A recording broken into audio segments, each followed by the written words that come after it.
Hello. Radha aunty. ಹಾಂ ಹೇಳಿ. Aunty ನಾನು ಇಲ್ಲಿ ಮೋಹನ್ ಅಂದ್ಬಿಟ್ಟು ಮಾತಾಡ್ತಾ ಇರೋದು. ಮೋಹನ್ ಅಂದರೆ ಯಾರು ನೀವು ಅಂತ? ಹೇಳ್ತೀನಿ ಆಂಟಿ. ಹಾಂ ಈಗ ಆಂಟಿ ಏನಾಗಿದೆ ಅಂತಂದರೆ ಹೊರಗಡೆ ಕಳ್ಳರನ್ನ ಹಿಡಿಬೋದಂತೆ, ಹಾಂ ಬಟ್ ಮನೆ ಕಳ್ಳರನ್ನ ಹಿಡಿಯೋಕ್ಕೆ ಸಿಕ್ಕಾಪಟ್ಟೆ ಕಷ್ಟ ಅಂತೆ. ಹಾಂ ನಮ್ಮಲ್ಲಿ ಏನಾಗಿದೆ ಅಂತ ಅಂದರೆ ಹಾಂ ಇಲ್ಲಿ ನಮ್ಮ ಚಿಕ್ಕಮ್ಮನ ಮಗಳು ಒಬ್ಬಳು ನಮ್ಮ ಮನೆಗೆ ಬಂದು ಓದ್ತಾ ಇದ್ದಾಳೆ.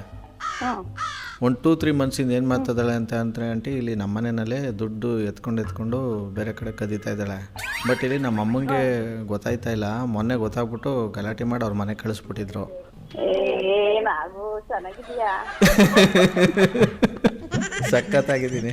ನೋಡು ಬೇಬಿ ಕಂಡಿಡ್ಕೊಂಡವಳೆ ನಾಗಣ್ಣನ ವಾಯ್ಸಿದ್ದು ಅಂತ. ಹೌದಾ? ಓ ಬೇಬಿಗೆ ಒಂದು ಪ್ಲೇಟ್ ಗೋಬಿ ತಂದು ಕೊಡ್ತೀನಿ ಅಂತೇಳಿ ಸಾಯಂಕಾಲ.